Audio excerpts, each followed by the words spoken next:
So we initially took River in for a doctor's appointment January 6th, 2017. He was 2 years old.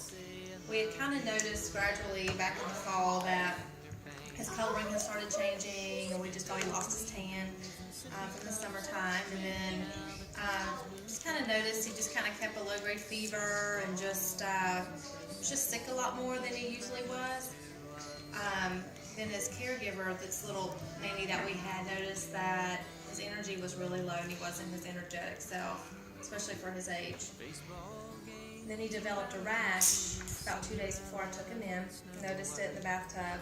So I took him in, it was on a Friday, and the doctor examined him and noticed that his liver and spleen were enlarged and they needed to do blood work. She said that was, serious. So when they did the blood work, they discovered that he was severely anemic, and that she said, you need to take him to the hospital, call your husband. So I called Britt, and met me at Levine Children's Hospital, and we walked into the hematology oncology. Brent looked at me and he was like, what are we doing here? These kids are sick. Like, these kids obviously have cancer. So we just were really scared, and they took us back, did more blood work on him, and the whole time he's like a trooper. Like, he's just sitting there, he's just, has no idea what's going on, and then the doctor comes in after the blood work and said that she was sorry, but River had leukemia. We got admitted that day to the hospital, and we're there for a week, and it's kind of a whirlwind, and it's kind of where our journey began. I'm not infected. You are now.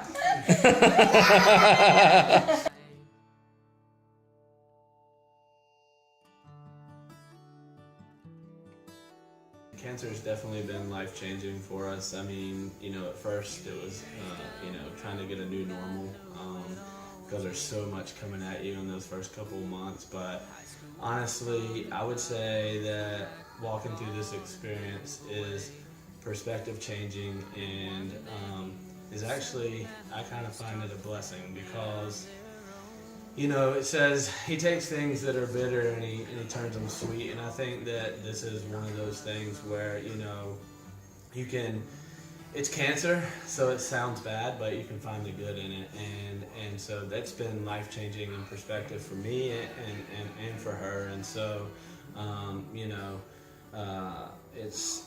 it's brought us closer together as a family, and it's brought me closer to my kids, understanding that, I could possibly lose my child, so that's, I think, for both of us, it's just kind of brought us closer, and it's a good thing. It's not necessarily a bad thing.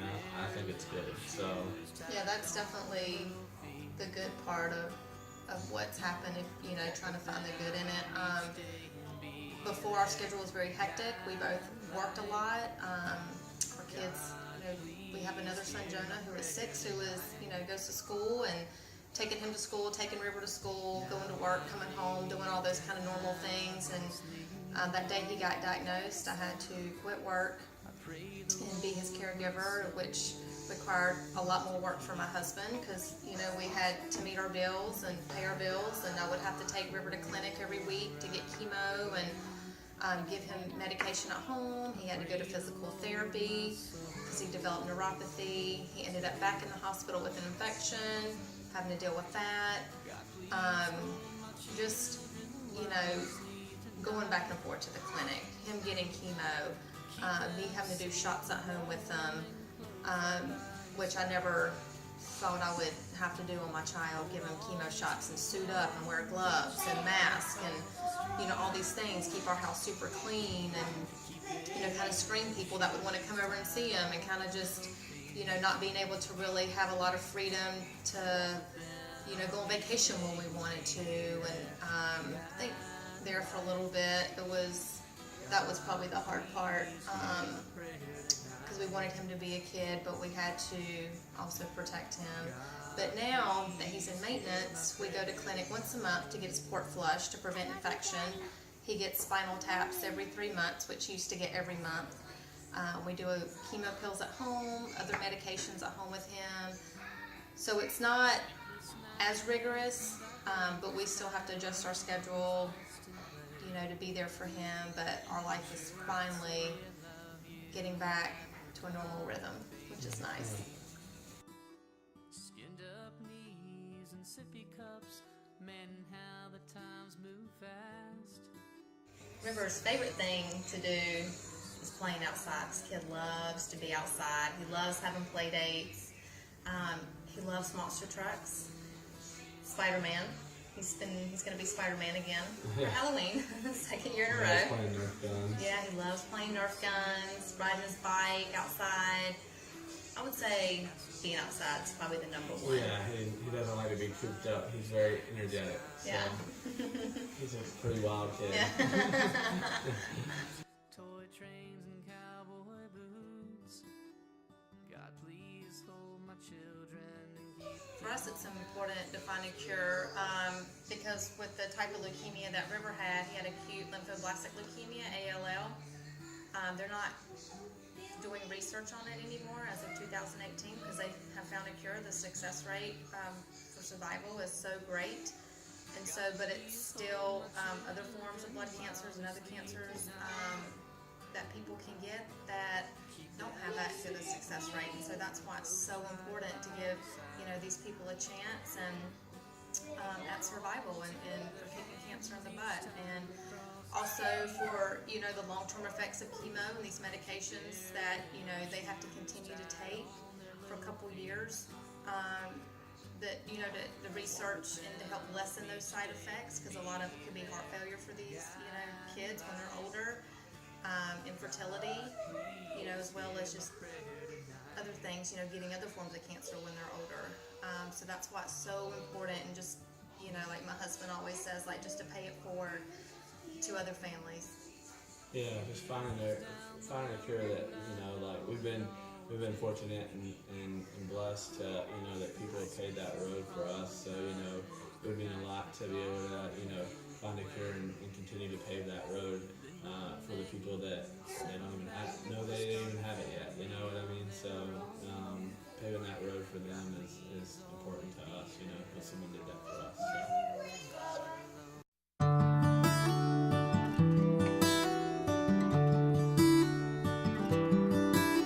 Sleepless nights and diapers, tiny hands pressed in clay. Pretty pictures that say I love you that were done with finger paint. Skinned up knees and sippy cups, man, how the times move fast. Santa Claus and Christmas mornings with presents to unwrap.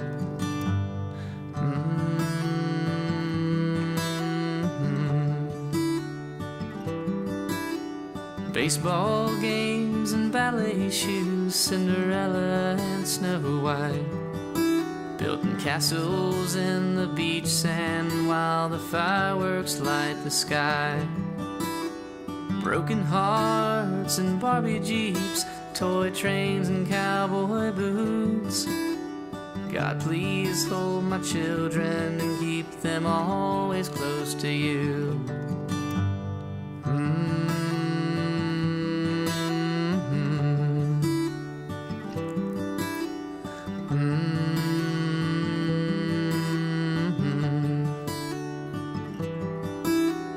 God, please hold my children while they sleep tonight. Keep them safe and warm and close right by your side. Hold on to their hands each time they cross the street, and keep their little shoes tied on their little feet.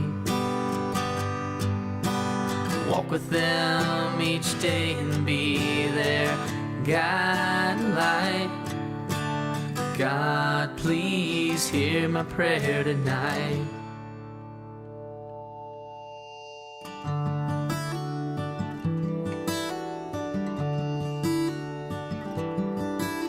A few years down the road, I know it all will change.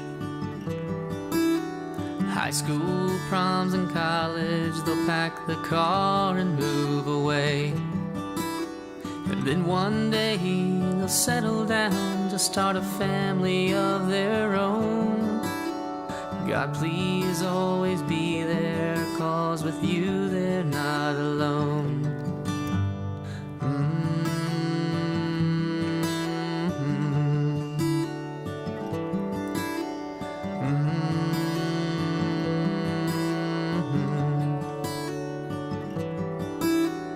God, please hold my children while they sleep tonight.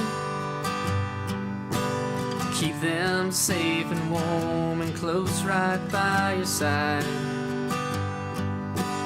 Hold on to their hands each time they cross the street, and keep their little shoes tied on their little feet.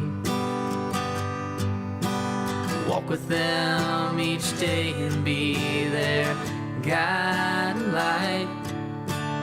God, please hear my prayer tonight. Now I lay me down to sleep. Now I lay me down to sleep. I pray the Lord my soul to keep. I pray the Lord my soul to keep. And if I die before I wake, And if I die before I wake, I pray the Lord my soul to take. I pray the Lord my soul to take. God, please hold my children while they sleep tonight. Keep them safe and warm and close right by your side. Hold on to their hands each time they cross the street, and keep their little shoes tied on their little feet. Walk with them each day and be their guide and light. God, please hear my prayer tonight. God, please hear my prayer tonight. I love you, Daddy. I love you, Mommy.